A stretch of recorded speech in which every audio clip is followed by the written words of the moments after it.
Good evening बच्चों। देखो पिछली क्लास में हमने बीट्स के सारे कंसेप्ट पढ़ लिए थे। ये तो देखो पिछली क्लास में तो हमने बीट्स को बिल्कुल डिटेल में पढ़ा था, लेकिन आगे जो हम क्वेश्चन करेंगे उसमें बीट्स को इतना डिटेल में देखने की जरूरत नहीं है ना? आगे हमको बीट्स में बस एक ही चीज ध्यान रखनी है। ठीक है, तो हमको अच्छे पता है कि स्लाइटली डिफरेंट फ्रीक्वेंसी वाली साउंड वेव मिक्स हो तो बीट्स प्रोड्यूस होती है। और बीट्स में हमको केवल एक ही चीज ध्यान रखनी है कि बीट फ्रीक्वेंसी सिंपली दोनों साउंड वेव की फ्रीक्वेंसी के गैप के बराबर होती है। फिर बस बीट में हमको एक ही चीज ध्यान रखनी है कि बीट फ्रीक्वेंसी सिंपली दोनों की फ्रीक्वेंसी के गैप के बराबर होती है, दैट्स ऑल। अब देखो पिछली क्लास में हमने बीट्स का एक बेसिक कंसेप्चुअल क्वेश्चन किया था, लेकिन अब हम बीट्स के कुछ मेन किताबी क्वेश्चन करते हैं जो नॉर्मली एग्जाम में पूछे आते हैं। तो देखो उन क्वेश्चन को करने के पहले हमको ट्यूनिंग फॉर्क के कुछ प्रैक्टिकल फैक्ट ध्यान रखने हैं जिसका इन क्वेश्चन में यूज होगा। हाँ बच्चों देखो बीट्स के आगे वाले क्वेश्चन करने के पहले हमको हम एक बार ट्यूनिंग फॉर्क के कुछ प्रैक्टिकल फैक्ट देख लेते हैं जिसकी आगे जरूरत पड़ेगी। ये तो देखो कई बार ट्यून है ना, कई बार ट्यूनिंग फॉर्क पर हम मोम लगा देते हैं, मतलब वैक्स लगा देते हैं। कई बार ट्यूनिंग फॉर्क को घिस देते हैं और कई बार ट्यूनिंग फॉर्क को गर्म कर देते हैं, मतलब इसका टेम्परेचर बढ़ाते हैं। तो वही देखते हैं कि ट्यूनिंग फॉर्क पर मोम लगाएं, घिस दें या ट्यूनिंग फॉर्क का टेम्परेचर बढ़ा दें। तो इस ट्यूनिंग फॉर्क की फ्रीक्वेंसी किस टाइप से चेंज होती है उसको देख लेते हैं। ये तो पहले तो इस चीज को हम थोड़ा सा अनपढ़ों के टाइप से देखेंगे और बाद में इस चीज को हम पढ़े लिखों के टाइप से टेक्निकली देखेंगे, लेकिन शुरू में इसको हम अनपढ़ों के टाइप से ही देखते हैं। ठीक है, ये तो मान लेते हैं कोई ट्यूनिंग फॉर्क है और पहले केस में हम ऐसा कर रहे हैं कि इस ट्यूनिंग फॉर्क पर कुछ मोम लगा देते हैं, मतलब कुछ वैक्स लगा देते हैं। तब इसकी फ्रीक्वेंसी कैसे चेंज करेगी वो देखना है ना? तो हम बिल्कुल कॉमन सेंस से बोल सकते हैं कि किसी भी ट्यूनिंग फॉर्क पर मोम लगा दें या वैक्स लगा दें तो इस ट्यूनिंग फॉर्क पर चर्बी चढ़ जाएगी, है ना? ऐसे बोल सकते हैं कि किसी भी ट्यूनिंग फॉर्क पर मोम लगा दें या वैक्स लगा दें तो ट्यूनिंग फॉर्क पर चर्बी चढ़ जाएगी, मतलब ट्यूनिंग फॉर्क भारी हो जाएगा। भारी हो जाएगा इससे आलसी हो जाएगा, है ना? और आलसी हो जाएगा मतलब ट्यूनिंग फॉर्क धीरे धीरे ऑस्किलेट करेगा और धीरे धीरे ऑस्किलेट करेगा मतलब इसकी फ्रीक्वेंसी घट जाएगी। है ना? हमको कॉमन सेंस से पता है ना? हमको पता है कि किसी भी आदमी पर अगर नहीं, किसी भी आदमी पर अगर चर्बी चढ़ जाए तो वो भारी हो जाता है, आलसी हो जाता है। तो वैसे यहाँ भी वही होता है कि किसी भी ट्यूनिंग फॉर्क पर मोम या वैक्स लगा दें तो उस ट्यूनिंग फॉर्क पर चर्बी चढ़ जाएगी। तो ट्यूनिंग फॉर्क भारी हो जाएगा मतलब आलसी हो जाएगा। आलसी हो जाएगा तो धीरे-धीरे ऑस्किलेट करने लगेगा, मतलब उसकी फ्रीक्वेंसी घट जाएगी। चलो अब सेकंड केस देखते हैं। तो इस बार भी मान लेते हैं कोई ट्यूनिंग फॉर्क है और इस बार ऐसा करते हैं कि इस ट्यूनिंग फॉर्क को थोड़ा-सा घिस देते हैं, मतलब फाइल कर देते हैं, है ना? तो ध्यान था, इस बार ट्यूनिंग फॉर्क को थोड़ा-सा फाइलिंग कर देते हैं, मतलब घिस देते हैं। तो इसकी फ्रीक्वेंसी कैसे चेंज करेगी वो देखना है। देखो इसको भी हम अनपढ़ों के टाइप से बोल सकते हैं। ये तो हम बोल सकते हैं कि किसी ट्यूनिंग फॉर्क को फाइलिंग कर दें, घिस दें तो ये ट्यूनिंग फॉर्क थोड़ा-सा पतला हो जाएगा, मतलब स्लिम हो जाएगा। और स्लिम हो जाएगा मतलब स्मार्ट हो जाएगा, फास्ट हो जाएगा। तो अब ये तेजी से ऑस्किलेट करने लगेगा और थोड़ा तेजी से ऑस्किलेट करने लगेगा मतलब अब इसकी ऑस्किलेशन की फ्रीक्वेंसी बढ़ेगी, है ना? तो ये कॉमन सेंस से बोल सकते हैं कि किसी भी आदमी पर चर्बी चढ़ गई हो, मतलब भारी हो गया हो तो आलसी हो जाएगा। और ऐसे ही किसी पर्सन की चर्बी अगर घट गई हो तो पर्सन स्लिम हो जाएगा, मतलब फास्ट हो जाएगा। तो ट्यूनिंग फॉर्क में भी ये होता है कि किसी भी ट्यूनिंग फॉर्क पर मोम लगा दे तो चर्बी चढ़ जाएगी, तो ट्यूनिंग फॉर्क भारी हो जाएगा, आलसी हो जाएगा, धीरे-धीरे ऑस्किलेट करेगा तो फ्रीक्वेंसी घट जाएगी।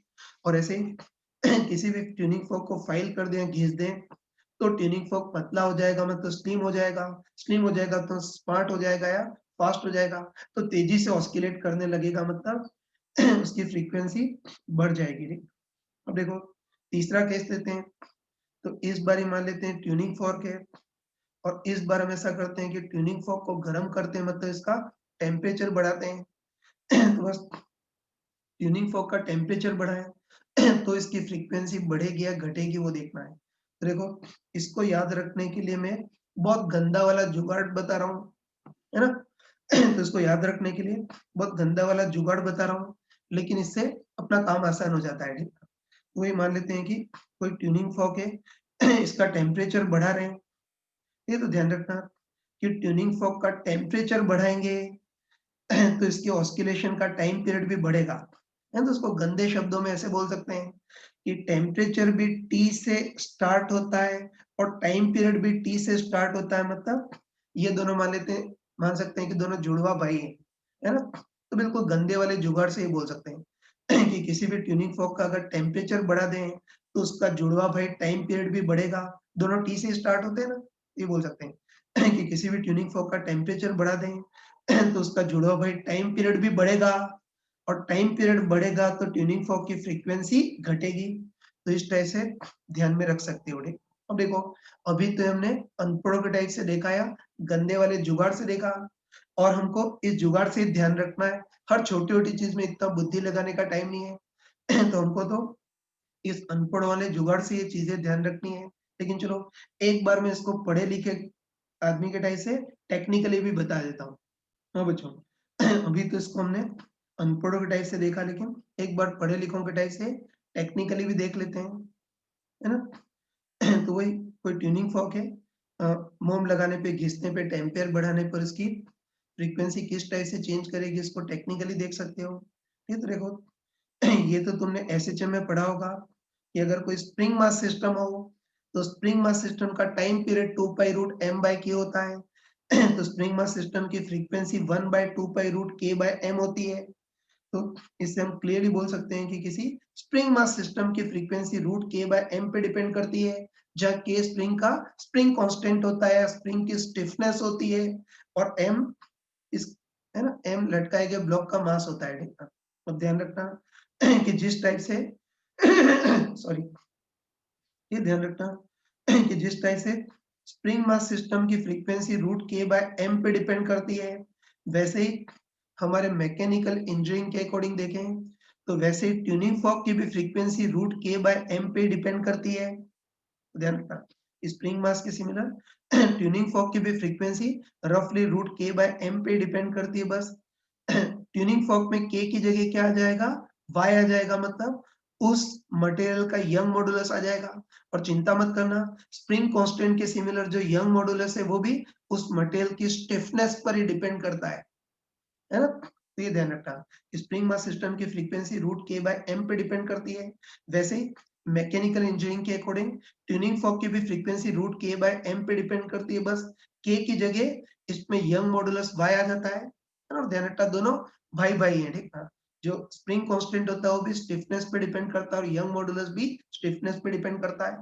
ठीक है? तो जो ट्यूनिंग फॉर्क है उसकी फ्रीक्वेंसी रफली रूट यंग मॉडुलस y अपन इस ट्यूनिंग फॉर्क के मास m इस पे डिपेंड करती है। बस अब हम पढ़े लिखों के टाइप बेस से भी सारे पार्ट कर सकते हैं। तो देखो, पहले मान लेते हैं किसी पर्सन ने ट्यूनिंग फॉर्क पर मोम लगा दिया है, वैक्स लगा दिया, तो हम बोल सकते हैं कि मोम लगा देंगे तो बताओ इस ट्यूनिंग फॉर्क का मास बढ़ जाएगा, और बताओ मास बढ़ जाएगा, डिनोमिनेटर बढ़ जाएगा, तो पूरी चीज घट जाएगी, मतलब फ्रीक्वेंसी घट जाएगी, है तो ये बोल सकते हैं कि किसी ट्यूनिंग फॉर्क पर मोम लगा दें तो उस ट्यूनिंग फॉर्क का या पूरे सिस्टम का मास बढ़ जाएगा, डिनोमिनेटर बढ़ जाएगा, तो फ्रीक्वेंसी घट जाएगी। ये तो बताओ, हमने भी क्या गलत बोला था? हमने भी तो वही बोला था, बस उसको अनपढ़ों के शब्दों में बोला था। ये तो हमने भी यही बोला था कि किसी भी ट्यूनिंग फॉर्क पर मोम लगा दें तो वो उस पर चर्बी चढ़ जाएगी, भारी हो जाएगा, आलसी हो जाएगा, तो फ्रीक्वेंसी घट जाएगी। दोनों की भावना एक ही है। चलो, अब अगला केस लेते हैं। तो अब मान लेते हैं कि ट्यूनिंग फॉर्क को घिस देते हैं, मतलब फाइलिंग कर देते हैं। अब ट्यूनिंग फॉर्क को घिस देते हैं, मतलब फाइलिंग कर देते हैं। ये भी हम बोल सकते हैं कि किसी ट्यूनिंग फॉर्क को घिस दें तो बताओ अब इसका मास घट जाएगा, है ना? तो ट्यूनिंग फॉर्क को घिस दें तो अब इसका मास घट जाएगा, और मास घट जाएगा मतलब डिनोमिनेटर घट जाएगा, तो पूरी चीज बढ़ जाएगी, मतलब ट्यूनिंग फॉर्क की फ्रीक्वेंसी बढ़ जाएगी। तो बताओ, हमने भी कौन सा गलत बोला था? हमने भी तो वही बोला था, है ना? हमने भी बोला था कि किसी भी ट्यूनिंग फॉर्क को घिस दें है ना? किसी भी ट्यूनिंग फॉर्क को घिस दें तो पतला हो जाएगा, स्लिम हो जाएगा, फास्ट हो जाएगा, तेजी से ऑस्किलेट करेगा मतलब फ्रीक्वेंसी बढ़ जाएगी। ये तो ये सिंपल शब्दों में था और ये उसी को टेक्निकल शब्दों में बता दिया देखना। अब तीसरा पार्ट देखना, है ना? तो तीसरे केस में मान लेते हैं कि अब ट्यूनिंग फॉर्क को गर्म करते हैं मतलब इसका टेम्परेचर बढ़ा देते हैं। तो अब फ्रीक्वेंसी कैसे चेंज करेगी वो देखना है। ये तो हम कॉमन सेंस से बोल सकते हैं कि हम कॉमन सेंस से बोल सकते हैं कि ट्यूनिंग फॉर्क को गर्म करें या टेम्परेचर बढ़ा दें तो उसके मास पे तो कोई इफेक्ट नहीं होगा, लेकिन तुम फीलिंग से सोच सकते हो कि किसी भी ट्यूनिंग फॉर्क को गर्म कर दें या उसका टेम्परेचर बढ़ा दें तो बताओ अब उसकी स्टिफनेस घट जाएगी।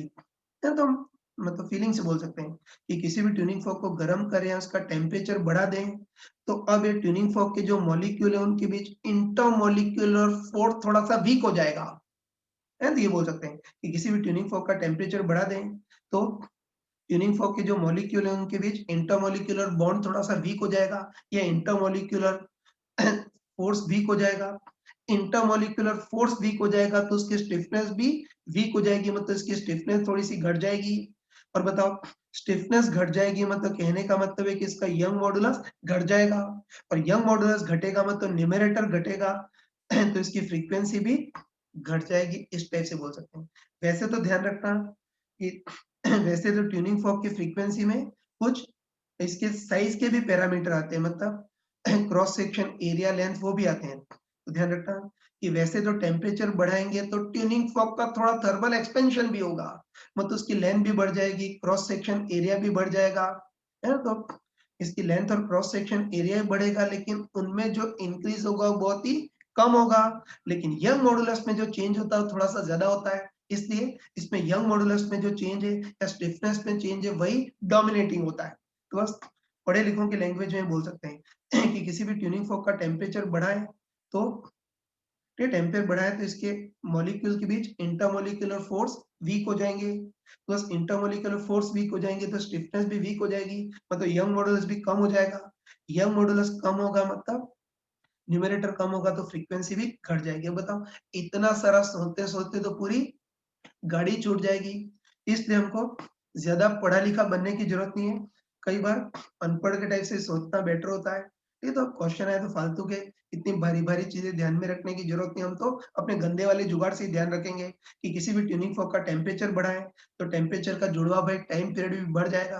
टाइम पीरियड बढ़ जाएगा तो इनवर्सली प्रोपोर्शनली ट्यूनिंग फॉर्क की फ्रीक्वेंसी घट जाएगी। तो हम तो अपने अनपढ़ वाले जुगाड़ से ही ध्यान रखेंगे। हाँ, बच्चों देखो अभी हमने ट्यूनिंग फॉर्क के सारे प्रैक्टिकल फैक्ट देख लिए तो बस अब हम बीट्स के मेन है ना अब हम बीट्स के कुछ मेन किताबी क्वेश्चन कर सकते हैं। ठीक है तो इसमें पहला एग्जांपल ले रहा हूँ। तो देखो इसमें क्वेश्चन की लैंग्वेज तो मैंने यहाँ प्रॉपर्ली लिख दी है। मैं डायरेक्ट क्वेश्चन को एक्सप्लेन ही कर रहा हूँ। ठीक है तो इसमें हमको दे रखा है कि कोई ट्यूनिंग फॉर्क ए है और इस ट्यूनिंग फॉर्क की फ्रीक्वेंसी 400 हर्ट्ज दे रखी है। अब देखो इसको दूसरे ट्यूनिंग फॉर्क बी के साथ वाइब्रेट कराने पर 3 बीट पर सेकंड प्रोड्यूस होती है। ये बताओ बीट फ्रीक्वेंसी 3 है मतलब दोनों की फ्रीक्वेंसी के बीच गैप भी 3 है। ठीक है? अब देखो अब हमने अगली बार क्या किया है कि ट्यूनिंग फॉर्क ए को तो नहीं छेड़ा है, लेकिन ट्यूनिंग फॉर्क बी पर हमने कुछ मोम लगा दिया है। हमको पता है कि मोम लगाने पर वो ट्यूनिंग फॉर्क आलसी हो जाता है तो फ्रीक्वेंसी घट जाती है और हमको दे रखा है कि ऐसा करने पर बीट फ्रीक्वेंसी भी घट रही है, मतलब दोनों के बीच गैप भी घट रहा है। तो हमको देखना है कि ट्यूनिंग फॉर्क बी की ओरिजिनल फ्रीक्वेंसी कितनी रही होगी वो देखना है ना? सॉरी बच्चों बीच में इंटरनेट कनेक्शन कट गया था। तो हमको दे रखा है कि कोई ट्यूनिंग फॉर्क ए इसकी फ्रीक्वेंसी 400 हर्ट्ज है। इसको दूसरे ट्यूनिंग फॉर्क बी के साथ वाइब्रेट कराने पर 3 बीट पर सेकंड प्रोड्यूस होते हैं। अब हम ए को तो नहीं छेड़ते हैं लेकिन ट्यूनिंग फॉर्क बी पर कुछ मोम लगा देते हैं और हमको दे रखा है कि मोम लगाने पर बीट फ्रीक्वेंसी घट रही है मतलब दोनों की फ्रीक्वेंसी के बीच फासला भी घट रहा है। तो हमको देखना है कि ट्यूनिंग फॉर्क बी की ओरिजिनल फ्रीक्वेंसी कितनी होगी वो देखना है ना? तो ध्यान रखना कि इस टाइप के क्वेश्चन को करने का सेट मेथड होता है ना? घबराना मत। इस टाइप के क्वेश्चन को करने का बिल्कुल सिस्टमैटिक सेट तरीका होता है ना? स्टार्ट करते हैं। तो इसमें हमको दे रखा है कोई ट्यूनिंग फॉर्क ए है, इसकी फ्रीक्वेंसी 400 हर्ट्ज है और इसको दूसरे ट्यूनिंग फॉर्क बी के साथ वाइब्रेट कराने पर 3 बीट पर सेकेंड प्रोड्यूस हो रही है। तो तुम बताओ कि बीट फ्रीक्वेंसी 3 है, मतलब दोनों की फ्रीक्वेंसी के बीच गैप भी 3 होगा, है ना? बोल सकते हैं बीट फ्रीक्वेंसी 3 है, मतलब दोनों की फ्रीक्वेंसी में गैप भी 3 होगा, मतलब ट्यूनिंग फॉर्क ए की फ्रीक्वेंसी 400 हर्ट्ज है, तो बी की फ्रीक्वेंसी 3 ज्यादा भी हो सकती है या फिर 3 कम भी हो सकती है। तो तुम बताओ कि बी की फ्रीक्वेंसी 3 ज्यादा हुई, तब तो ट्यूनिंग फॉर्क बी की फ्रीक्वेंसी कितनी होगी? 403 हर्ट्ज। और अगर इसकी फ्रीक्वेंसी 3 कम हुई तो बी की फ्रीक्वेंसी कितनी होगी? 397 हर्ट्ज, है ना? बोल सकते हैं बीट फ्रीक्वेंसी 3 है तो दोनों की फ्रीक्वेंसी में गैप भी 3 होगा, मतलब ट्यूनिंग फॉर्क बी की फ्रीक्वेंसी ए से 3 ज्यादा भी हो सकती है, 3 कम भी हो सकती है। 3 ज्यादा हुई तो ट्यूनिंग फॉर्क बी की फ्रीक्वेंसी 403 हर्ट्ज, और अगर 3 कम हुई तो ट्यूनिंग फॉर्क बी की फ्रीक्वेंसी 397 हर्ट्ज। अब देखो इन दोनों में से कौन सा उसके लिए हमको अगली इंफॉर्मेशन जरूर दी होती है। देखो अगली इंफॉर्मेशन में हमको दे रखा है कि ट्यूनिंग फॉर्क ए को तो छेड़ा नहीं है, लेकिन ट्यूनिंग फॉर्क बी पर हमने कुछ मोम लगा दिया है, मतलब वैक्स लगा दिया है, और हमको पता है कि मोम लगाने पर ट्यूनिंग, है ना, मोम लगाने के कारण ट्यूनिंग फॉर्क बी की फ्रीक्वेंसी घटेगी, और हमको दे रखा है कि ऐसा करने पर बीट फ्रीक्वेंसी भी घट रही है, मतलब दोनों के बीच फासला भी घट रहा है। तो बी की ओरिजिनल फ्रीक्वेंसी कितनी रही होगी वो देखना है। ये तो घबराना मत, हम दोनों को चेक करते हैं, है ना? दोनों को चेक करते हैं। चलो पहले मान लेते हैं कि बी की फ्रीक्वेंसी 397 हर्ट्ज है, ये मान लेते हैं। अब देखो अब हम बी फ्रीक्वेंसी अब हम बी ट्यूनिंग फॉर्क पर मोम लगा रहे हैं, और हमको बताया कि मोम लगाने पर बी की फ्रीक्वेंसी घटेगी। अब तुम बताओ कि ट्यूनिंग फॉर्क ए की फ्रीक्वेंसी तो उतनी की उतनी ही है, लेकिन मोम लगाने पर बी की फ्रीक्वेंसी घट रही है, तो बताओ ए और बी के बीच फासला बढ़ेगा, और ए और बी के बीच फासला बढ़ेगा मतलब बीट फ्रीक्वेंसी भी बढ़ेगी, जबकि बीट फ्रीक्वेंसी घटेगी ऐसा दे रखा है। तो ये सॉल्यूशन तो रिजेक्ट हो गया। अब चलो अब मान लेते हैं कि बी की फ्रीक्वेंसी 403 हर्ट्ज है ना? देखो इस बार भी बी ट्यूनिंग फॉर्क पर मोम लगा रहे हैं, और हमको बताया कि मोम लगाने पर बी की फ्रीक्वेंसी घटेगी। अब तुम देखते बताओ कि ए की फ्रीक्वेंसी तो उतनी की उतनी है, लेकिन मोम लगाने पर बी की फ्रीक्वेंसी घट रही है, तो इन दोनों के बीच फासला भी घटेगा। फासला घटेगा मतलब बीट फ्रीक्वेंसी भी घटेगी, और एक्चुअली बीट फ्रीक्वेंसी घटेगी ऐसा ही दे रखा है, तो ये सॉल्यूशन सही है। तो हम पक्का बोल सकते हैं कि बीट ट्यूनिंग फॉर्क की ओरिजिनल फ्रीक्वेंसी कितनी रही होगी? 403 हर्ट्ज। बस अब तुम मान के चलना कि अब इस टाइप के जो क्वेश्चन होते हैं उसको करने का सेट तरीका है, अपने इस वाले चित्र से ही करते हैं, इसी तरीके से ही करेंगे, है ना? अगर तुम बुक में देखोगे तो कुछ 400 प्लस 3 और 400 प्लस एक्स और 400 माइनस एक्स ऐसे कॉम्प्लिकेटेड मेथड दिया होता है, लेकिन हम लोग इसी तरीके से करेंगे। ये तो ध्यान रखना कि ये बिल्कुल सिंपल मेथड है, लेकिन कई महामूर्ख लोग इस सिंपल सी चीज में भी गलती करते हैं, ठीक है? तो एक बार इसको बहुत शॉर्ट में समराइज कर लेता हूँ ताकि आगे कभी कंफ्यूजन नहीं हो, फटाफट देख लेना। ठीक है? तो हमको दे रखा है कि कोई ट्यूनिंग फॉर्क ए जिसकी फ्रीक्वेंसी 400 हर्ट्ज है। ये हमको दे रखा है कोई ट्यूनिंग फॉर्क ए, इसकी फ्रीक्वेंसी 400 हर्ट्ज है, इसको ट्यूनिंग फॉर्क बी के साथ वाइब्रेट कराने पर 3 बीट पर सेकंड प्रोड्यूस होती है। बीट फ्रीक्वेंसी 3 है, मतलब दोनों के बीच गैप भी 3 होगा। तो ए की फ्रीक्वेंसी 400 है तो बी की फ्रीक्वेंसी 3 ज्यादा भी हो सकती है, 3 कम भी हो सकती है। 3 ज्यादा हुई तो बी की फ्रीक्वेंसी 403 हर्ट्ज, और अगर 3 कम हुई तो बी की फ्रीक्वेंसी 397 हर्ट्ज। अब इन दोनों में से कौन सी होगी उसके लिए हमको अगली इंफॉर्मेशन जरूर दी होती है। तो अगली इंफॉर्मेशन में दे रखा है कि बीट ट्यूनिंग फॉर्क पर कुछ मोम लगा रहे हैं, पता है कि मोम लगाने पर इसकी फ्रीक्वेंसी घटेगी, और ऐसा करने पर बीट फ्रीक्वेंसी भी घट रही है, मतलब दोनों के बीच फासला भी घट रहा है। तो फिर बी की ओरिजिनल फ्रीक्वेंसी इन दोनों में से कौन सी होगी वो देखना है, बस घबराना मत, दोनों को चेक करेंगे। चलो पहले मान लेते हैं कि बी ट्यूनिंग फॉर्क की फ्रीक्वेंसी 397 हर्ट्ज है। तो देखो बी ट्यूनिंग फॉर्क पर मोम लगा रहे हैं, तो हमको पता है कि मोम लगाएंगे तो इसकी फ्रीक्वेंसी घटेगी। अब बताओ, ए की फ्रीक्वेंसी तो उतनी की उतनी है, लेकिन मोम लगाने पर बी की फ्रीक्वेंसी घट रही है, तो ए और बी के बीच फासला बढ़ेगा, मतलब बीट फ्रीक्वेंसी भी बढ़ेगी, जबकि बीट फ्रीक्वेंसी घटेगी, ऐसा दे रखा है। तो ये सॉल्यूशन रिजेक्ट हो गया, गलत हो गया।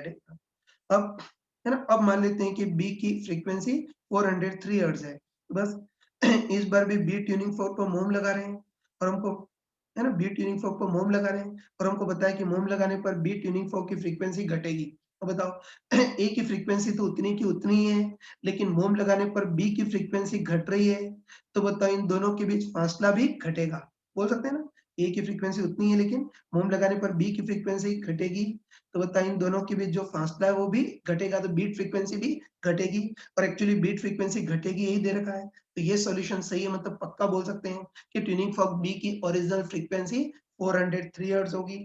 तो ये क्वेश्चन कंप्लीट कर लिया, तो ये क्वेश्चन हो गया। ठीक है, अब ध्यान रखना कि इस क्वेश्चन में जितना पूछा था उतना तो हमने कर लिया, लेकिन ध्यान रखना कि इसमें और भी बहुत सारे सर्कस होते हैं, है ना, उसको भी देखना, और भी कुछ चक्कर होते हैं। जैसे वही बी की फ्रीक्वेंसी 403 हर्ट्ज है ना, तो मोम लगाएंगे तो इसकी फ्रीक्वेंसी घटेगी, ए की उतनी है लेकिन बी की फ्रीक्वेंसी घटेगी, तो इन दोनों के बीच फासला भी घटेगा, मतलब बीट फ्रीक्वेंसी भी घटेगी। लेकिन बताओ, और मोम लगाएं तो बी की फ्रीक्वेंसी और घटेगी, और बहुत सारा मोम लगा दे तो ऐसा भी हो सकता है कि ट्यूनिंग फॉर्क बी की फ्रीक्वेंसी बिल्कुल 400 ही हो जाए, और ट्यूनिंग फॉर्क बी की फ्रीक्वेंसी बिल्कुल 400 हो जाए, तो अब ए और बी के बीच गैप जीरो, मतलब बीट फ्रीक्वेंसी जीरो भी हो सकती है। और तुम बताओ कि अगर कोई शरारती बच्चा, है ना, कोई शरारती बच्चा और मोम लगाए तो बी की फ्रीक्वेंसी और घटेगी, तो अब ए और बी के बीच फासला बढ़ने लगेगा।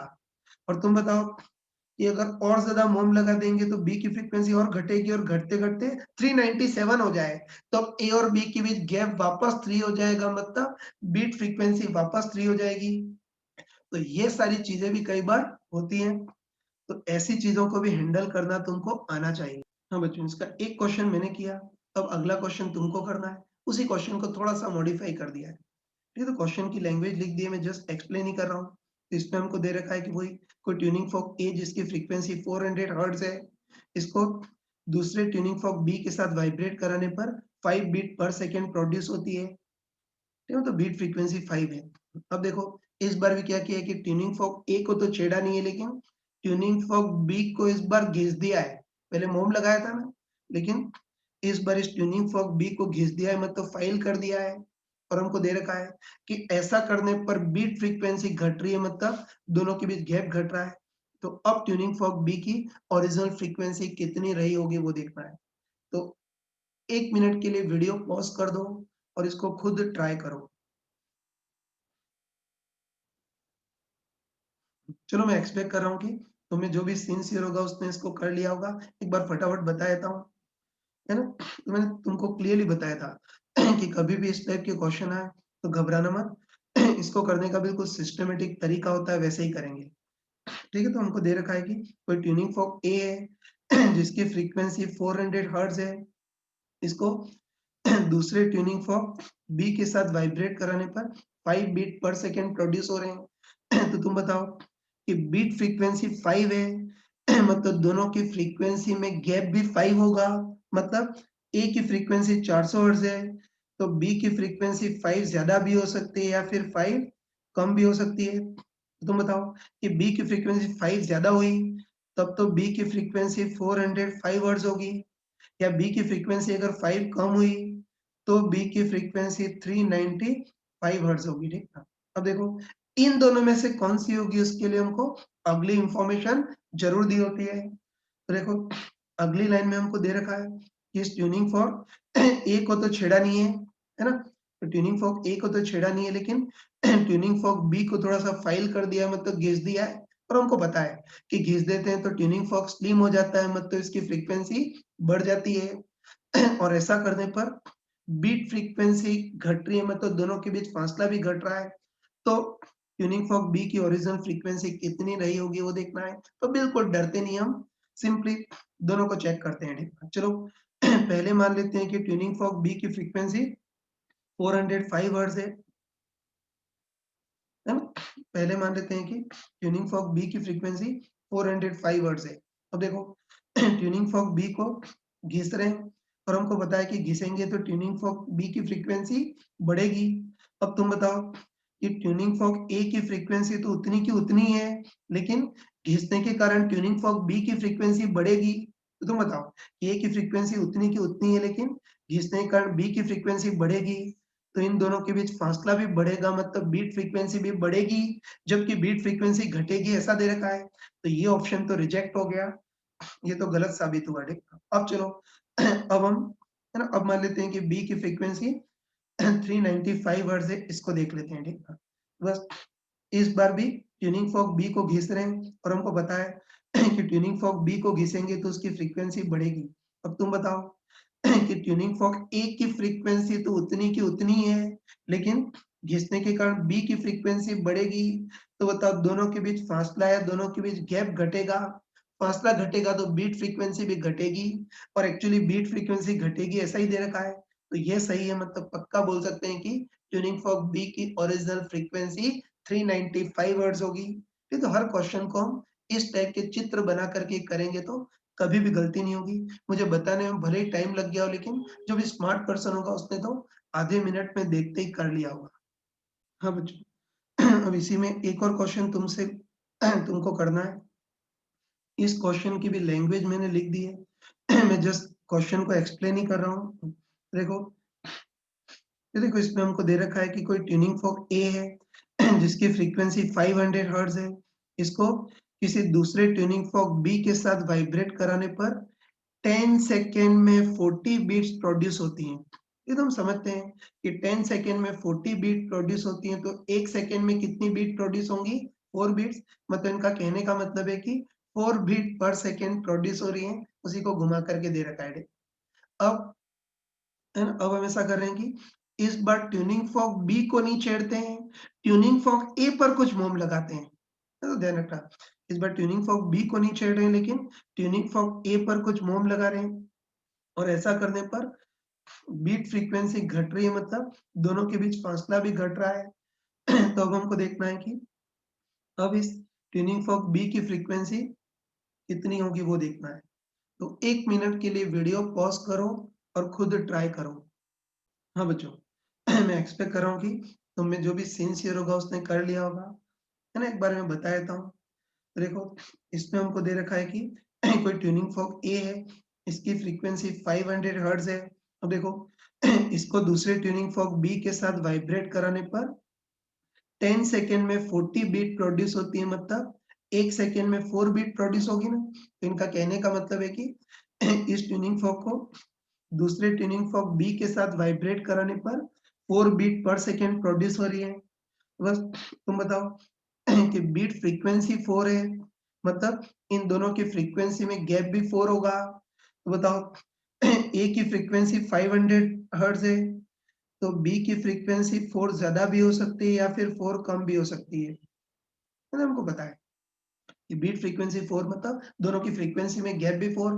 तो ए की फ्रीक्वेंसी 500 है, तो बी की फ्रीक्वेंसी 4 ज्यादा भी हो सकती है, 4 कम भी हो सकती है। बताओ, अगर बी की फ्रीक्वेंसी 4 ज्यादा हुई तब तो कितनी हो जाएगी? 504 हर्ट्ज।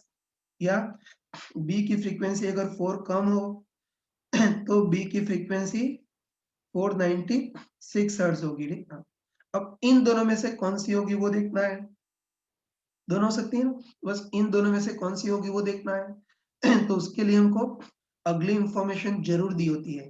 देखो, अगली इंफॉर्मेशन में दे रखा है कि इस बार हमने ट्यूनिंग फॉर्क बी को छेड़ा नहीं है, उसकी जगह ट्यूनिंग फॉर्क ए पर कुछ मोम लगाया है ना वही, कि बी को छेड़ा नहीं है लेकिन ट्यूनिंग फॉर्क ए पर कुछ मोम लगाया है। और ऐसा करने पर बीट फ्रीक्वेंसी घट रही है, मतलब दोनों के बीच फासला भी घट रहा है। तो ट्यूनिंग फॉर्क बी की फ्रीक्वेंसी कितनी होगी वो देखना है। ये तो बिल्कुल डरते नहीं है ना, बिल्कुल डरते नहीं, आराम से दोनों को चेक करेंगे, है ना, दोनों को चेक करेंगे। चलो पहले मान लेते हैं कि बी की फ्रीक्वेंसी 504 हर्ट्ज है, ये मान लेते हैं। देखो, हमको क्वेश्चन में दे रखा है ना, हमको दे रखा है कि इस ट्यूनिंग फॉर्क बी को तो छेड़ नहीं रहे हैं, लेकिन ट्यूनिंग फॉर्क ए पर मोम लगा रहे हैं, है तो वही, बी को छेड़ नहीं रहे लेकिन ट्यूनिंग फॉर्क ए पर मोम लगा रहे हैं। और बताओ, ट्यूनिंग फॉर्क ए पर मोम लगाएंगे तो इस ट्यूनिंग फॉर्क ए की फ्रीक्वेंसी घटेगी। अब तुम बताओ, इस बार बी की फ्रीक्वेंसी तो उतनी की उतनी है, लेकिन मोम लगाने पर ए की फ्रीक्वेंसी घटेगी, तो तब इन दोनों के बीच फासला बढ़ेगा, मतलब बीट फ्रीक्वेंसी भी बढ़ेगी, जबकि बीट फ्रीक्वेंसी घटेगी ऐसा दे रखा है।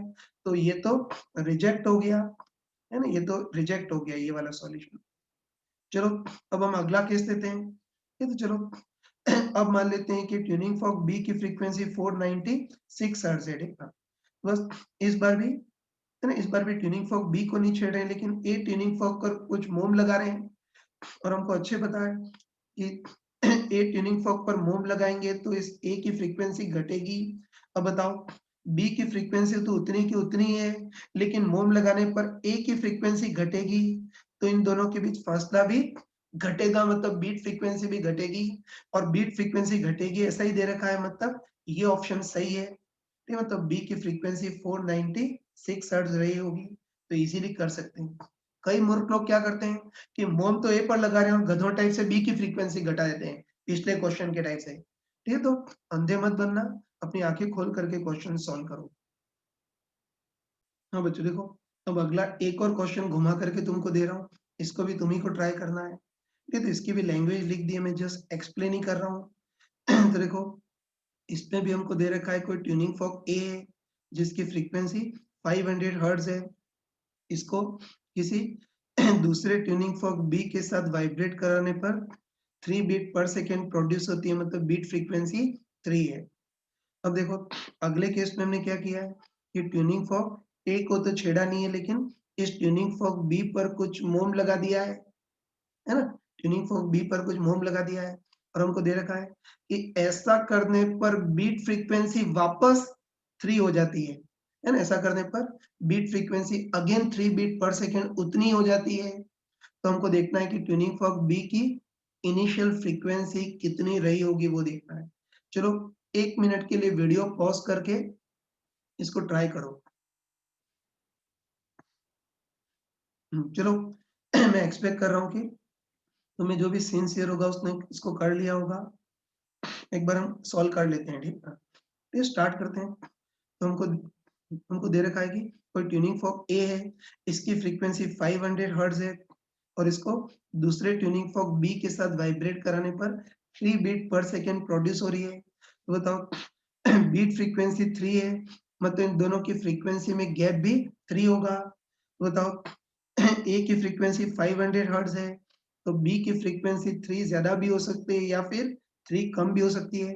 बताओ बी की फ्रीक्वेंसी 3 ज्यादा हुई, तब तो बी की फ्रीक्वेंसी 503 हर्ट्ज होगी, और अगर बी की फ्रीक्वेंसी 3 कम हुई तो बी की फ्रीक्वेंसी 497 हर्ट्ज होगी, है तो वही कि बी की फ्रीक्वेंसी 3 ज्यादा भी हो सकती है, 3 कम भी हो सकती है। 3 ज्यादा हुई तो बी की फ्रीक्वेंसी 503 हर्ट्ज, और 3 कम हुई तो बी की फ्रीक्वेंसी 497 हर्ट्ज होगी। अब देखो, इन दोनों में से कौन सी होगी, उसके लिए हमको अगली इंफॉर्मेशन जरूर दी होती है। तो वही अगली इंफॉर्मेशन में हमको दे रखा है कि इस ट्यूनिंग फॉर्क ए को तो हम छेड़ नहीं रहे, लेकिन इस ट्यूनिंग फॉर्क बी पर कुछ मोम लगा रहे हैं, और हमको दे रखा है कि मोम लगाने पर अगेन बीट फ्रीक्वेंसी 3 हो जाती है ना, मोम लगाने पर अगेन 3 बीट पर सेकेंड प्रोड्यूस होते हैं, मतलब है ना, मोम लगाने पर गैप वापस 3 का 3 हो जाता है। तो बी की ओरिजिनल फ्रीक्वेंसी कौन सी रही होगी वो देखना है। बस डरेंगे नहीं, दोनों को चेक करेंगे। चलो पहले मान लेते हैं कि ट्यूनिंग फॉर्क बी की फ्रीक्वेंसी 497 हर्ट्ज है।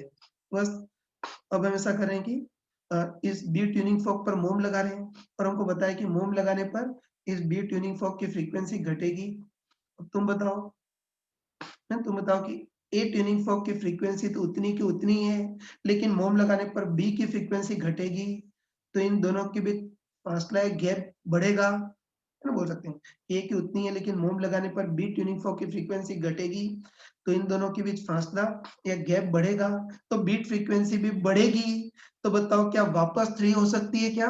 नहीं हो सकती, मतलब ये सॉल्यूशन तो रिजेक्टेड हो गया, है ना, ये सॉल्यूशन तो गलत साबित हुआ। चलो अब, है ना, अब मान लेते हैं कि बी ट्यूनिंग फॉर्क की फ्रीक्वेंसी 503 हर्ट्ज है। तो बस इस बार भी ऐसा करें कि ए को छेड़ नहीं रहे, लेकिन बी ट्यूनिंग फॉर्क पर मोम लगा रहे हैं, और बताओ मोम लगाने पर बी की फ्रीक्वेंसी घटेगी। अब बताओ, ए की फ्रीक्वेंसी तो उतनी की उतनी है, लेकिन मोम लगाने पर बी की फ्रीक्वेंसी घटेगी, तो इन दोनों के बीच फासला भी घटेगा। इन दोनों के बीच फासला भी घटेगा, मतलब बीट फ्रीक्वेंसी भी घटेगी। उसके बाद बताओ, बी ट्यूनिंग फॉर्क पर और मोम लगाएंगे, है ना, बी ट्यूनिंग फॉर्क पर और मोम लगाएंगे तो बी की फ्रीक्वेंसी और घटेगी। और बताओ, घटते घटते अगर बी की फ्रीक्वेंसी 500 के बराबर हो गई, है ना, घटते घटते बी की फ्रीक्वेंसी 500 के बराबर हो गई, तो अब दोनों के बीच गैप जीरो हो जाएगा, मतलब बीट फ्रीक्वेंसी जीरो हो जाएगी। लेकिन बताओ, अगर कोई शरारती बच्चा और मोम लगाए तो बी की फ्रीक्वेंसी और घटेगी, और घटते घटते बी की फ्रीक्वेंसी 497 हर्ट्ज हो गई, तो बताओ ए और बी के बीच गैप वापस 3 हो जाएगा, मतलब बीट फ्रीक्वेंसी वापस 3 हो जाएगी, है ना। और हमको दे रखा है कि बीट फ्रीक्वेंसी वापस 3 हो रही है, तो बताओ ये वाला सॉल्यूशन वैलिड है। मतलब पक्का बोल सकते हैं कि बी की इनिशियल फ्रीक्वेंसी कितनी रही होगी, 503 हर्ट्ज, और मोम लगाने पर फाइनल फ्रीक्वेंसी 497 हर्ट्ज इतनी हो गई होगी। देखना बस, बी की इनिशियल फ्रीक्वेंसी पूछिए तो कौन सा आंसर होगा, 503 हर्ट्ज, ये वैलिड सॉल्यूशन है ना। ये बात अलग है कि मोम लगाने पर फाइनल इसकी फ्रीक्वेंसी घट करके 497, लेकिन इनिशियल तो 503 हर्ट्ज, यही आंसर वैलिड है। हाँ बच्चों, इसका एक लास्ट क्वेश्चन मैं तुमसे पूछ रहा हूँ, देख लेना। इसको भी क्वेश्चन एक्सप्लेन कर लेता हूँ। तो इसमें हमको दे रखा है कोई ट्यूनिंग फॉर्क ए जिसकी फ्रीक्वेंसी 500 हर्ट्ज है, इसको किसी दूसरे ट्यूनिंग फॉर्क बी के साथ वाइब्रेट करा रहे हैं, और वाइब्रेट कराने पर 3 बीट पर सेकेंड प्रोड्यूस हो रही है।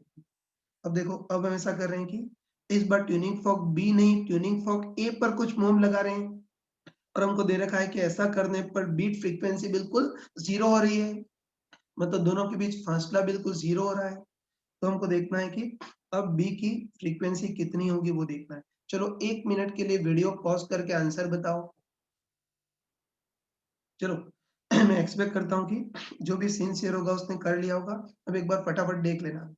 तो ये हमको दे रखा है कि कोई ट्यूनिंग फॉर्क ए है, इसकी फ्रीक्वेंसी 500 हर्ट्ज है, इसको दूसरे ट्यूनिंग फॉर्क बी के साथ वाइब्रेट कराने पर 3 बीट पर सेकेंड प्रोड्यूस हो रही है, तो तब बीट फ्रीक्वेंसी 3 है, तो दोनों की फ्रीक्वेंसी में गैप भी 3 होगा, मतलब ए की फ्रीक्वेंसी 500 है, तो बी की फ्रीक्वेंसी 3 ज्यादा भी हो सकती है, 3 कम भी हो सकती है। 3 ज्यादा हुई तो बी की फ्रीक्वेंसी 503 हर्ट्ज होगी, और अगर 3 कम हुई तो बी की फ्रीक्वेंसी 497 हर्ट्ज होगी। अब देखो, इन दोनों में से कौन सी होगी, उसके लिए अगली इंफॉर्मेशन दी होती है।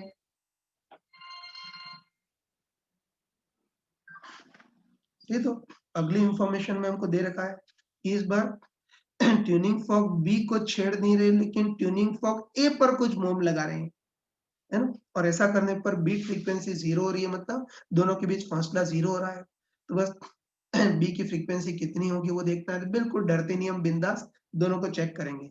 चलो, पहले मान लेते हैं कि बी की फ्रीक्वेंसी 503 हर्ट्ज है, ठीक है। अब वही, हम बी को छेड़ नहीं रहे, ट्यूनिंग फॉर्क ए पर मोम लगा रहे हैं, और ट्यूनिंग फॉर्क ए पर मोम लगाएंगे तो इस ट्यूनिंग फॉर्क ए की फ्रीक्वेंसी घटेगी। अब बताओ, बी की फ्रीक्वेंसी तो उतनी की उतनी है, लेकिन मोम लगाने पर ए की फ्रीक्वेंसी घट रही है, तो बताओ इस ए और बी के बीच फासला बढ़ेगा, है ना। बी की उतनी है, लेकिन मोम लगाने पर ए की फ्रीक्वेंसी घट रही है, तो इन दोनों के बीच फासला बढ़ेगा। तो बताओ, फासला क्या जीरो हो सकता है क्या, नहीं हो सकता है, इसलिए ये तो इनवैलिड हो गया, है ना, ये सॉल्यूशन तो रिजेक्ट हो गया। चलो, अब मान लेते हैं कि बी की फ्रीक्वेंसी 497 हर्ट्ज है, बस इस बार भी, है ना, इस बार भी इस ट्यूनिंग फॉर्क ए पर मोम लगा रहे हैं, और मोम लगाने पर ए की फ्रीक्वेंसी घटेगी। अब बताओ, बी की फ्रीक्वेंसी तो उतनी की उतनी है, लेकिन मोम लगाने पर ए की फ्रीक्वेंसी, है ना, मोम लगाने पर ए की फ्रीक्वेंसी घटेगी, तो इन दोनों के बीच फासला भी घटेगा। और बताओ, और मोम लगाएंगे तो इसकी फ्रीक्वेंसी और घटेगी, और घटते घटते ए की फ्रीक्वेंसी अगर 497 हो गई, तो फिर ए और बी के बीच गैप बिल्कुल जीरो हो जाएगा, मतलब बीट फ्रीक्वेंसी बिल्कुल जीरो हो जाएगी, और बीट फ्रीक्वेंसी फाइनली जीरो हो भी रही है, मतलब ये सॉल्यूशन वैलिड है, मतलब बी की फ्रीक्वेंसी कितनी होगी, 497 हर्ट्ज। तो अब ऐसे कहीं से भी क्वेश्चन घुमा करके आ गए तुम इजीली कर सकते हो।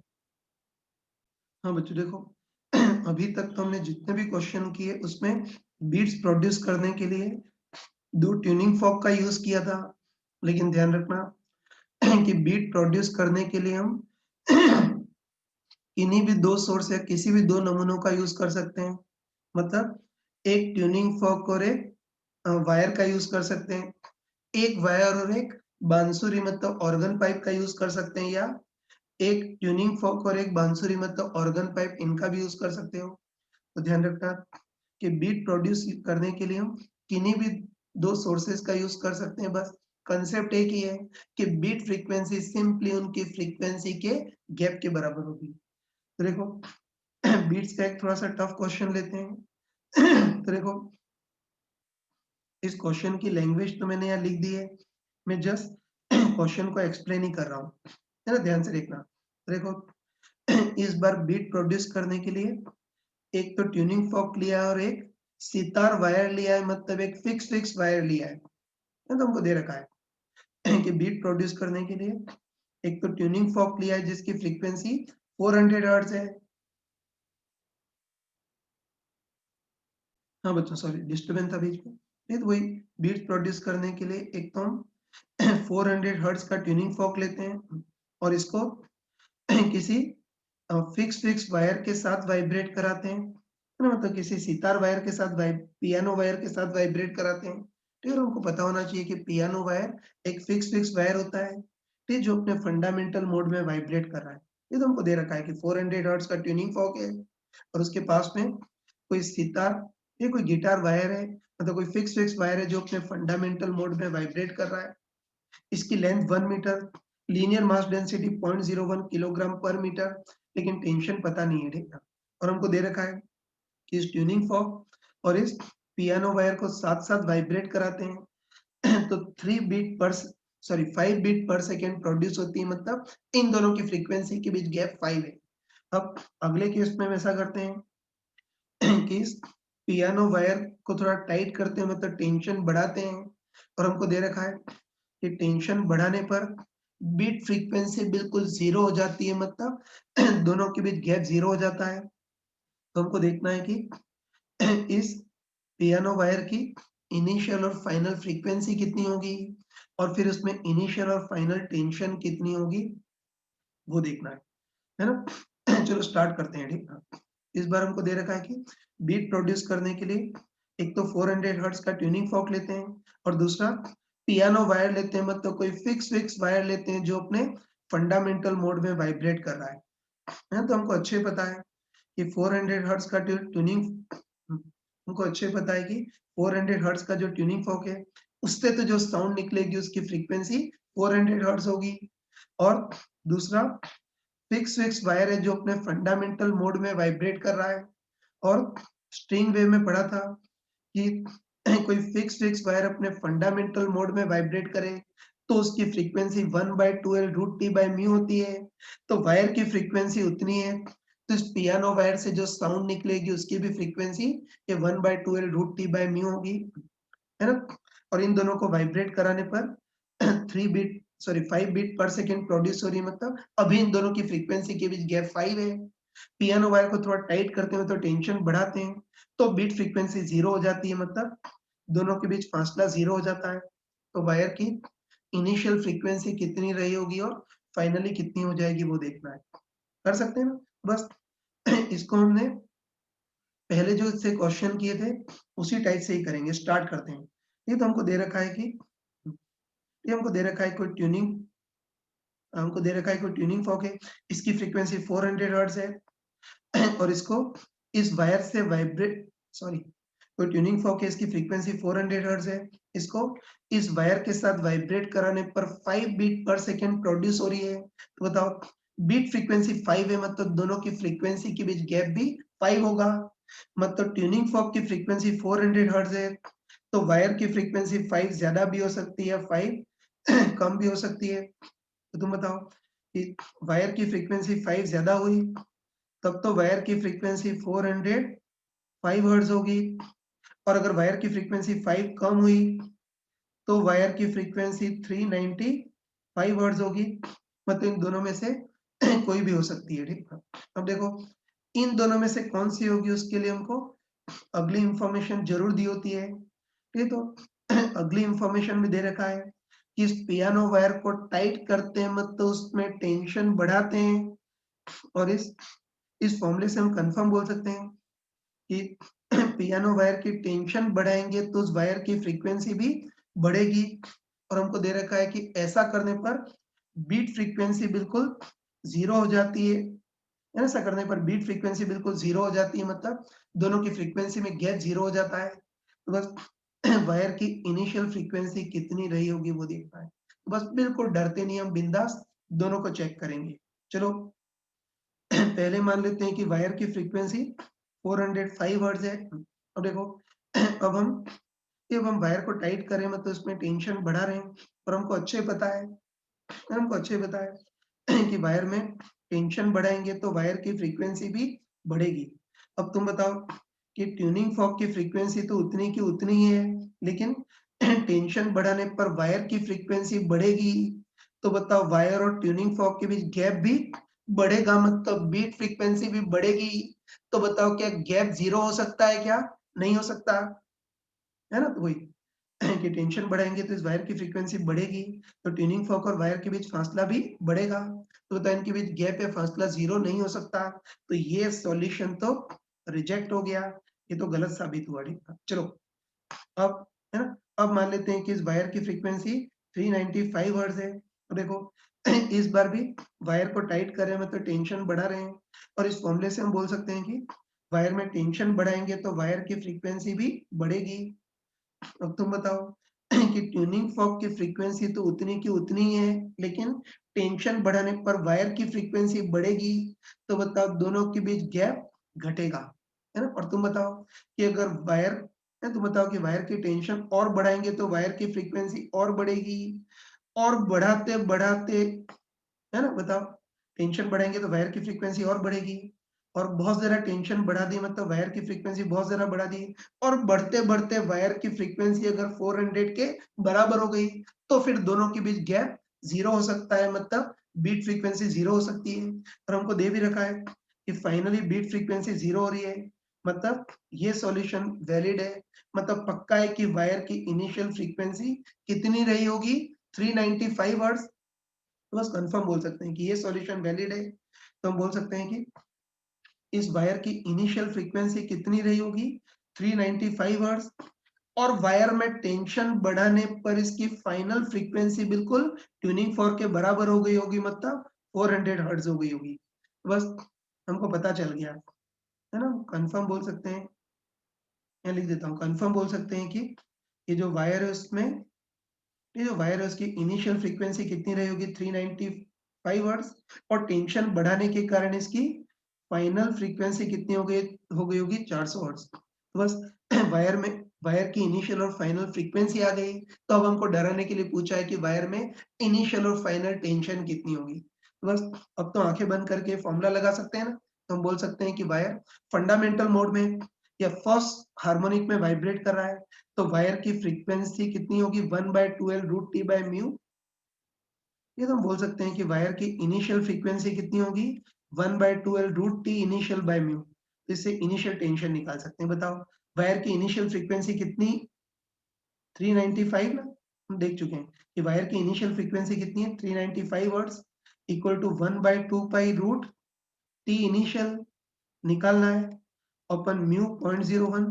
तो बस वायर की जो इनिशियल फ्रीक्वेंसी है उससे इनिशियल टेंशन आ जाएगी। तो मैं डायरेक्ट बता रहा हूँ, इसको अगर ढंग से सॉल्व करोगे, है ना, इसको अगर ढंग से सॉल्व करोगे तो वायर में इनिशियल टेंशन तुम्हारे पास आएगी 6241 न्यूटन, इतनी आएगी। ठीक है, ऐसे ही बताओ वायर की फाइनल फ्रीक्वेंसी कितनी हो गई होगी?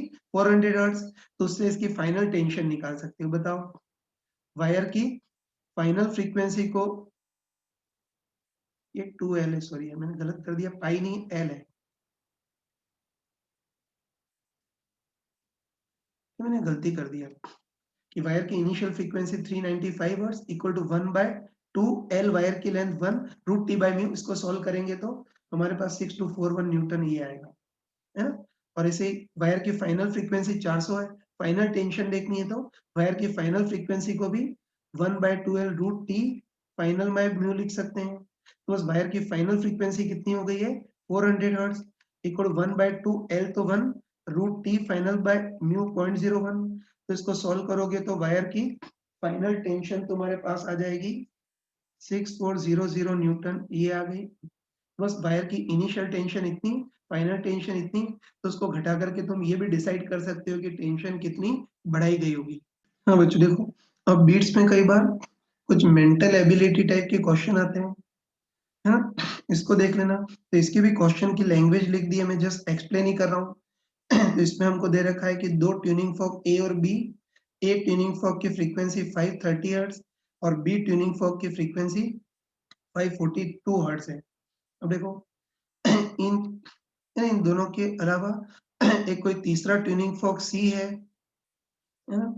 और हमको दे रखा है कि इस ट्यूनिंग फॉर्क सी को ए के साथ वाइब्रेट कराते हैं तो बीट फ्रीक्वेंसी कम प्रोड्यूस होती है, जैसे एक्स प्रोड्यूस हो रही है।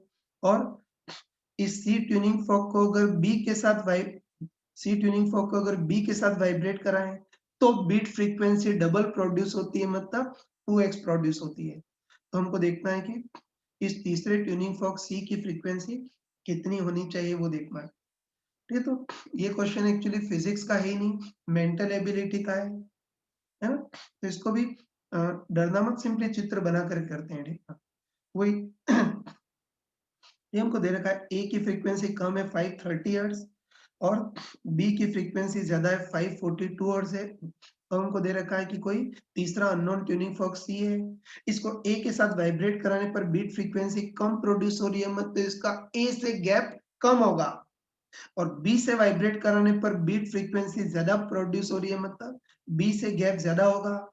मतलब हम कॉमन सेंस से बोल सकते हैं कि जो ट्यूनिंग फॉर्क सी है ना, हम कॉमन सेंस से बोल सकते हैं कि जो ट्यूनिंग फॉर्क सी है इसकी फ्रीक्वेंसी ए और बी के बीच होगी और ये ए के ज्यादा पास होगा और बी से थोड़ा गैप ज्यादा होगा। ठीक है, ये बोल सकते हैं, है ना? तो ये बोल सकते हैं कि जो तीसरा ट्यूनिंग फॉर्क सी है उसका ए से गैप कम है और बी से गैप ज्यादा है, मतलब सी की फ्रीक्वेंसी इन दोनों के बीच में हो सकती है ना?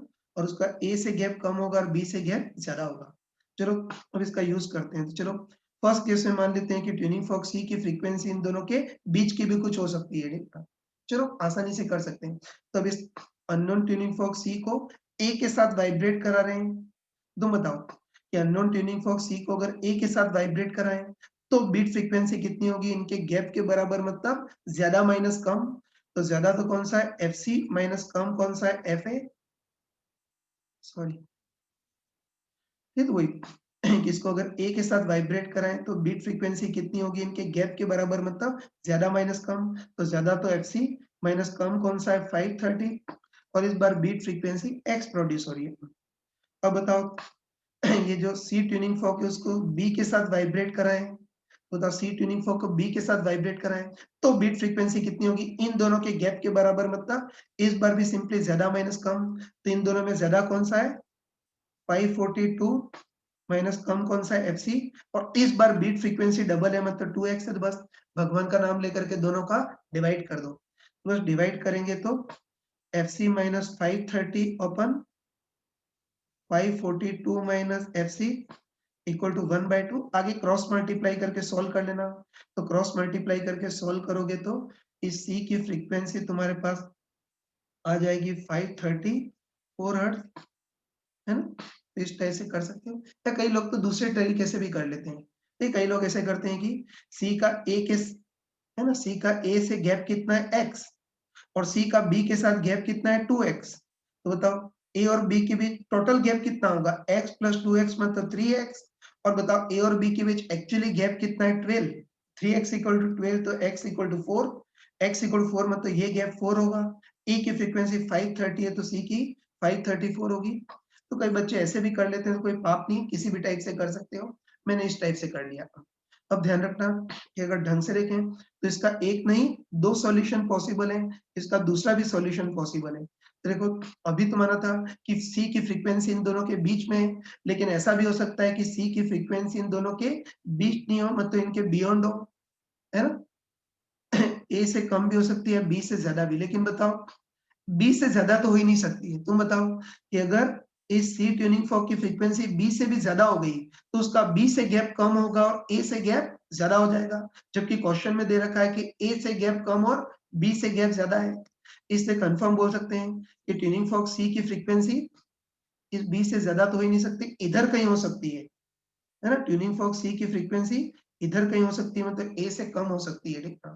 तो दूसरा केस ये भी पॉसिबल है कि ट्यूनिंग फॉर्क सी की फ्रीक्वेंसी इनके बीच नहीं हो, इनके बियॉन्ड हो, ठीक है, बियॉन्ड हो लेकिन इधर ही होगी, मतलब ए से कम ही होगी, ठीक है, क्योंकि ए से गैप कम और बी से ज्यादा है, सही है ना। तो बस अब सेकेंड केस में मान लेते हैं कि जो सी की फ्रीक्वेंसी हो इन दोनों के बीच में नहीं है, बियॉन्ड है, मतलब ये ए से भी नीचे है, ठीक है।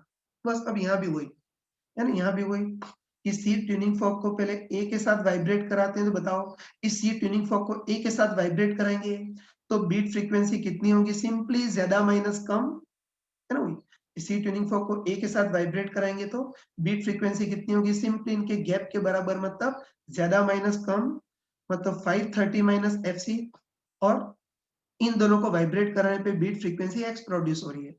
फिर बताओ सी को बी के साथ वाइब्रेट कराएं तो बीट फ्रीक्वेंसी कितनी होगी, इन दोनों के गैप के बराबर, तो वो भी ज्यादा माइनस कम, मतलब 542 माइनस एफ सी, और इन दोनों को वाइब्रेट कराने पे बीट फ्रीक्वेंसी डबल, मतलब 2x प्रोड्यूस हो रही है। यहाँ भी दोनों का डिवाइड कर दो, बस यहाँ भी दोनों का डिवाइड करेंगे तो 530 minus F C open 542 minus F C equal to 1/2, cross multiply करके सॉल्व कर लेना। तो क्रॉस मल्टीप्लाई करके सॉल्व करोगे, ये क्रॉस मल्टीप्लाई करके इसको सॉल्व कर लेना। तो क्रॉस मल्टीप्लाई करके इसको सॉल्व करोगे तो इस बार एफ सी आएगा तुम्हारे पास 530 माइनस 12, मतलब इस बार एफ सी तुम्हारे पास आएगा 518 हर्ट्ज। इस क्वेश्चन को तुम्हारे और भी किसी तरीके से कर सकते हो, लेकिन सीधा साधा तरीका है, बस एक ही चीज ध्यान रखना कि चित्र बना करके करना, तो कभी गलती नहीं होगी। चलो बच्चों अब आगे बढ़ जाता हूँ। तो देखो बीट्स में अपने जे एडवांस में जिस जिस टाइप के क्वेश्चन आते हैं वो सब हमने कर लिए। अब देखो कई बार कुछ उठ पटांग क्वेश्चन आते हैं, उसको देख लेना। तो ध्यान रखना कि अभी तक तो हमने जितने भी क्वेश्चन किए उसमें स्लाइटली डिफरेंट फ्रीक्वेंसी वाली दो साउंड वेव मिक्स हो रही थी, लेकिन अब इसमें कई बार ऐसे क्वेश्चन आते हैं जिसमें स्लाइटली डिफरेंट फ्रीक्वेंसी वाली तीन तीन साउंड वेव मिक्स होती हैं। तो एक बार देखते हैं कि स्लाइटली डिफरेंट फ्रीक्वेंसी वाली तीन तीन साउंड वेव मिक्स हो तो बीट फ्रीक्वेंसी कैसे निकालते हैं वो देखते हैं। हाँ बच्चों, तो ऐसे क्वेश्चन लिखते हैं जिसमें तीन तीन साउंड वेव मिक्स हो रही है, तो देख लेना। इसका एक क्वेश्चन ले रहा हूँ, तो इसमें हमको दे रखा है कि स्लाइटली डिफरेंट फ्रीक्वेंसी की तीन तीन साउंड वेव मिक्स हो रही है। पहली साउंड वेव की फ्रीक्वेंसी 400 हर्ट्ज, दूसरी साउंड वेव की फ्रीक्वेंसी 403 हर्ट्ज, और तीसरी साउंड वेव की फ्रीक्वेंसी 405 हर्ट्ज है। बस हमको देखना है कि स्लाइटली डिफरेंट फ्रीक्वेंसी की तीन तीन साउंड वेव मिक्स हो तो अब बीट फ्रीक्वेंसी कितनी होगी वो देखना है। तो अच्छे ध्यान रखना है ना, अच्छे ध्यान रखना कि स्लाइटली फ्रीक्वेंसी की दो साउंड वेव मिक्स हो तब तो बीट फ्रीक्वेंसी सिंपली उनके गैप के बराबर होती है, लेकिन अगर स्लाइटली डिफरेंट फ्रीक्वेंसी अगर तीन तीन साउंड वेव मिक्स हो और बीट फ्रीक्वेंसी निकालनी हो तो ध्यान रखना इसको अगर शेरिफों के टाइप से करने का ट्राई करोगे तब तो बहुत लेंदी हो जाएगा। वही शेरिफों के टाइप से S equivalent equal to S1 plus S2 plus S3 इनको ऐड करना, महामूर्खों टाइप से ग्राफ बनाना तो आंसर आ जाएगा, लेकिन तब तक तो गाड़ी अपनी छूट जाएगी, ठीक है। तो बस अच्छे ध्यान रखना तुम कि स्लाइटली डिफरेंट फ्रीक्वेंसी वाली अगर तीन तीन साउंड वेव मिक्स हो तो फिर बीट फ्रीक्वेंसी निकालने का एक जुगाड़ होता है। देखो वैसे तो इस जुगाड़ के पीछे भी कुछ गहरा कंसेप्ट छुपा होता है, लेकिन इतना गहरा कंसेप्ट बताना, इतना गहरा अगर कंसेप्ट बताऊंगा तो तुम डूब ही जाओगे, इसको बताने में आधा घंटा लग जाएगा, इसलिए इसको थोड़ा सा ट्रिक या जुगाड़ के टाइप से ही तुम इसको लेना, ठीक है। तो अब इसको करते हैं, ठीक है। तो वही उनको स्लाइटली डिफरेंट फ्रीक्वेंसी की तीन साउंड वेव मिक्स हो रही हैं, पहले की फ्रीक्वेंसी 400, दूसरे की 403 और तीसरे की फ्रीक्वेंसी 405 हर्ट्ज है। बीट फ्रीक्वेंसी कितनी होगी वो देखना है ना, तो अभी बताया था कि तीन तीन साउंड वेव अगर मिक्स हो तो फिर बीट फ्रीक्वेंसी निकालने के लिए हम एक ट्रिक या जुगाड़ लगाएंगे, ठीक है। तो उसमें हम क्या करते हैं कि पहले इन सब के बीच आपस में गैप देख लेते हैं, ठीक है ना। वही करते हैं कि सबसे पहले इनके बीच आपस में गैप देख लेते हैं। तो तुम बताओ इस और इस साउंड की फ्रीक्वेंसी के बीच गैप कितना है 3। इन सब के बीच आपस में गैप देखते हैं। फिर हम बोल सकते हैं कि इसके और इसके बीच गैप कितना है 3।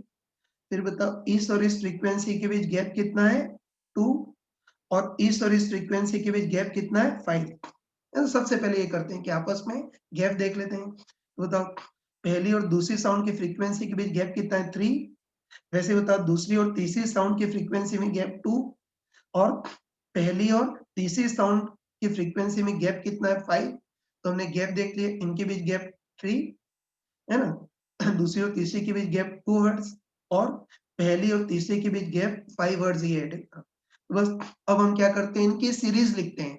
तो तुम बताओ कि इन दोनों फ्रीक्वेंसी के बीच गैप कितना है 3 ना। तो 3 की सीरीज लिखते हैं, मतलब 1/3, 2/3 और 3/3 ऐसे लिखते हैं। ये ध्यान रखना, इन दोनों के बीच गैप 3 है तो 3 की सीरीज लिखते हैं। तो हम 1/3, 2/3 और 3/3 ऐसे लिखते हैं। फिर बताओ इन दोनों के बीच गैप 2 है तो 2 की सीरीज लिखते हैं। तो 1/2 और 2/2 ऐसे लिखते हैं। और इनके बीच गैप 5 है तो 5 की सीरीज लिखते हैं। तो 5 की सीरीज क्या आएगी 1/5, 2/5, 3/5, 4/5 और 5/5 ये लिखते हैं। बस अब इन सब है ना, अब इन सब के नंबर्स की काउंटिंग कर देना। बस इन सब की काउंटिंग करोगे वही बीट फ्रीक्वेंसी आएगी। लेकिन काउंटिंग करते समय एक ध्यान रखना कि कोई भी है ना, कोई भी चीज रिपीट नहीं हो, है ना, सेम क्वांटिटी बार बार रिपीट नहीं हो, वो ध्यान रखना। ठीक है, तो तुम बताओ कि 3/3, 2/2 और 5/5 तीनों सेम ही होते हैं ना, है ना। वही 3/3, 2/2 और 5/5 सेम ही होते हैं। तो फिर इनको 3-3 बार गिनने की जरूरत नहीं है, इसको एक ही बार गिनेंगे। तो बस है ना, इसको एक ही बार गिनेंगे, इसको वापस नहीं गिनेंगे। बस अब ये जितनी भी संख्याएं लिख रही हैं सबका, है ना, जितनी भी संख्याएं लिख रही हैं सबका काउंटिंग कर दो, वही अपनी बीट फ्रीक्वेंसी आएगी। बस अब इन सब की काउंटिंग करते हैं तो कितना हो गया 1 2 3 4 5 6 7 8। बस बीट फ्रीक्वेंसी कितनी आएगी 8 बीट्स पर सेकेंड। और गधों टाइप से मैथमेटिकली करोगे तब भी वही आंसर आएगा। ये तो एक बार इसको रिपीट कर लेता हूँ, ध्यान से देखना। कोई स्लाइटली फ्रीक्वेंसी डिफरेंट फ्रीक्वेंसी की 3 साउंड वेव मिक्स हो रही है। और ध्यान रखना कि अगर अलग अलग फ्रीक्वेंसी की 3 साउंड वेव मिक्स हो और बीट फ्रीक्वेंसी पूछे तो उसके लिए हम जुगाड़ लगाते हैं, है ना, एक ट्रिकी तरीका लगाते हैं। ये तो उसमें हम क्या करते हैं कि इनके बीच सबसे पहले आपस में गैप देखते हैं। तो साफ साफ दिख रहा है कि पहली और दूसरी वेव के बीच गैप कितना है 3।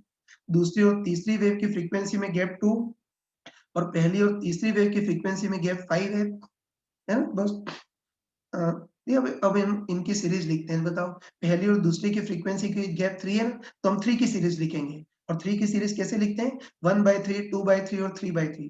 फिर दूसरी और तीसरी के बीच गैप 2 है तो बस 2 की सीरीज लिखते हैं। तो 1/2 और 2/2 और इन दोनों की फ्रीक्वेंसी में गैप 5 है तो 5 की सीरीज लिखते हैं। तो 5 की सीरीज क्या बनेगी 1/5, 2/5, 3/5, 4/5 और 5/5। इन सब की सीरीज लिख दी बस। अब इन सब की काउंटिंग कर दो, वही बीट फ्रीक्वेंसी होगी। लेकिन काउंटिंग करते समय एक ध्यान रखना कि सेम संख्या, है ना, मतलब सेम चीज, सॉरी सेम डिजिट बार बार रिपीट नहीं हो, ध्यान रखना। तो हमको पता है कि 3/3, 2/2 और 5/5 सेम ही होते हैं। तो वो ठीक है, उनको 3/3, 2/2 और 5/5 सेम ही होते हैं, तो इनको 3-3 बार लिखने की जरूरत नहीं है, एक बार ही लिखेंगे क्योंकि सेम ही होते हैं तीनों। ठीक है, तो 3/3, 2/2 और 5/5 तीनों सेम ही होते हैं, तो इनको 3-3 बार लिखने की जरूरत नहीं, एक ही बार लिखेंगे बस। अब इनकी काउंटिंग कर दो, बस वही बीट फ्रीक्वेंसी हो जाएगी। बस अब इनकी काउंटिंग कर देंगे तो बताओ, ये इनकी काउंटिंग करेंगे तो 1 2 3 4 5 6 7 और 8। बस इनकी काउंटिंग 8 हो गई, मतलब बीट फ्रीक्वेंसी 8 हो गई। तो जो हमने जुगाड़ लगाया उसके पीछे बहुत गहरा कंसेप्ट है, राज छुपा हुआ है, लेकिन उसको बताने जाऊंगा तो बहुत सारा टाइम वेस्ट हो जाएगा, इसलिए इसको जुगाड़ के टाइप से ही लेना। ठीक, अब देखो इसी पे बेस्ड AEEE में एक बार क्वेश्चन आया था और 2017 में नीट में भी इसके क्वेश्चन आया था। ठीक है, तो उसको तुम ट्राई करना। फिर इस बार हमको दे रखा है कि स्लाइटली डिफरेंट फ्रीक्वेंसी की 3 साउंड वेव मिक्स हो रही हैं। एक की फ्रीक्वेंसी n-1, दूसरे की फ्रीक्वेंसी n और तीसरे की फ्रीक्वेंसी n+1 है। बस ये तीनों साउंड वेव मिक्स होंगी तो बीट फ्रीक्वेंसी कितनी होगी उसको करके दिखाओ। चलो मैं एक्सपेक्ट करता हूँ कि तुम में सिंसियर होगा, उसने कर लिया होगा, तो कर लेते हैं, ठीक है। तुमको पता है स्लाइटली डिफरेंट फ्रीक्वेंसी की 3 साउंड वेव मिक्स हो रही है ना, बस इस बार बीट फ्रीक्वेंसी निकालने के लिए वही अपना पुराने वाला जुगाड़। तो उसके लिए सबसे पहले इनके बीच आपस में गैप्स देखेंगे। तो बताओ इस और इस फ्रीक्वेंसी के बीच गैप कितना है 1, इस और इस फ्रीक्वेंसी के बीच भी गैप कितना है 1, और इस और इस फ्रीक्वेंसी के बीच गैप कितना है 2। तो बस सबसे पहले इस और इस फ्रीक्वेंसी के बीच गैप 1 है, तो 1 की सीरीज लिखेंगे तो 1 बाय 1, ये तो सीरीज शुरू होने से पहले ही खत्म हो गई। इन दोनों के बीच गैप 1 है, इसकी भी सीरीज लिखते हैं तो ये 1 बाय 1, ये सीरीज भी शुरू होने से पहले ही खत्म हो गई। और इन दोनों की फ्रीक्वेंसी में गैप कितना है 2, तो 2 की सीरीज लिखते हैं तो 1 बाय 2 और 2 बाय 2 ये हो गई। बस इन सब की काउंटिंग कर दो, लेकिन एक ही क्वांटिटी को 2-2 3-3 बार काउंट नहीं करेंगे। तो बताओ ये 1 बाय 1, 1 बाय 1 और 2 बाय 2 तीनों सेम ही होते हैं ना, तीनों का मतलब सेम ही होता है, तो उनको एक ही बार काउंट करेंगे, 3-3 बार काउंट नहीं करेंगे। तो 1 बाय 1, 1 बाय 1 और 2 बाय 2 का मतलब सेम ही होता है, तो इसको एक ही बार काउंट करेंगे, इसको 3-3 बार काउंट नहीं करेंगे। बस अब संख्याओं की काउंटिंग कर दो। तो बताओ 1 और ये 2, बस काउंटिंग 2 है तो बीट फ्रीक्वेंसी भी 2 बीट्स पर सेकंड होगी। तो इस टाइम पे जब क्वेश्चन आया था AEEE में और नीट में, तो कई लोगों ने इसका आंसर गलत दिया था, कई इंस्टीट्यूट ने भी इसका आंसर गलत दिया था। बाकी इसका सही आंसर 2 बीट पर सेकंड, सीबीएसई ने फाइनली आंसर यही दिया था। और जो फाइनल आंसर दिया उसके बाद लोगों के दिमाग की बत्ती जली, है ना। और जो एक लास्ट क्वेश्चन फिर से तुमको दे रहा हूँ, तो इस बार भी स्लाइटली डिफरेंट फ्रीक्वेंसी की 3 साउंड वेव मिक्स हो रही हैं। एक साउंड वेव की फ्रीक्वेंसी n-4, दूसरे साउंड वेव की फ्रीक्वेंसी n, और तीसरे साउंड वेव की फ्रीक्वेंसी n+2 है। तो हमको देखना है कि ये तीनों साउंड वेव मिले तो बीट फ्रीक्वेंसी कितनी होगी, उसको करना है। 2 मिनट के लिए वीडियो पॉज करो और ट्राई करो इसको। चलो मैं एक्सपेक्ट कर रहा हूँ कि जो भी सिंसियर होगा कर लिया होगा उसने। एक बार मैं फटाफट बता देता हूँ। बस इस बार भी 3 साउंड वेव मिक्स हो रही हैं। बीट फ्रीक्वेंसी के लिए वही अपना जुगाड़ू तरीका, पहले इनके बीच गैप देखेंगे। तो बताओ इसके बीच गैप 4, इसके बीच गैप 2, और इसके बीच गैप 6। बताओ सबसे पहले इन दोनों के बीच गैप 4 है तो 4 की सीरीज लिखेंगे तो 1 बाय 4, 2 बाय 4, 3 बाय 4 और 4 बाय 4। इनके बीच गैप 2 है तो 2 की सीरीज लिखेंगे 1 बाय 2 और 2 बाय 2। और इनके बीच गैप 6 है तो 6 की सीरीज लिखेंगे 1 by 6, 2 by 6, 3 by 6, 4 by 6, 5 by 6 और 6 बाय 6। बस इन सब की काउंटिंग कर देंगे, वही बीट फ्रीक्वेंसी होगी। लेकिन काउंटिंग करने में ध्यान रखना कि सेम चीज को 2-2 3-3 बार काउंट करने की जरूरत नहीं है। तो तुम बताओ कि 4 बाय 4, 2 बाय 2 और 6 बाय 6 इन तीनों का मतलब सेम होता है, तो इनको 3-3 बार नहीं एक ही बार काउंट करेंगे। है तो इनको 3-3 बार नहीं केवल एक ही बार काउंट करेंगे, है ना। ऐसे ही और कौन सा है बताओ, ये 1 बाय 2, और कौन सा है बताओ, ये 1 बाय 2, 2 बाय 4 और 3 बाय 6। इन तीनों का मतलब भी सेम ही होता है ना, तो इन तीनों का मतलब भी सेम होता है, इसलिए इनको भी 3-3 बार नहीं केवल एक ही बार काउंट करेंगे, 3-3 बार काउंट नहीं करेंगे। तो बस अब तो कोई सेम नहीं है, तो बस अब इन सब की काउंटिंग कर दो, बस वही अपनी बीट फ्रीक्वेंसी हो जाएगी। शायद गिनती पहली क्लास में तुमने पढ़ी होगी, ठीक है। इनकी काउंटिंग कर देंगे तो कितना आएगा, ये 1 2 3 4 5 6 7 और 8। बस इन सब की काउंटिंग करेंगे तो 8 आ गया, मतलब बीट फ्रीक्वेंसी 8 बीट पर सेकेंड होगी, ये हम बोल सकते हैं। ये तो बीट्स वाला पार्ट टोटली कंप्लीट कर लिया। आप कोई कब्र से भी निकाल करके कोई क्वेश्चन पूछे तो तुम इजीली इसको कर सकते हो।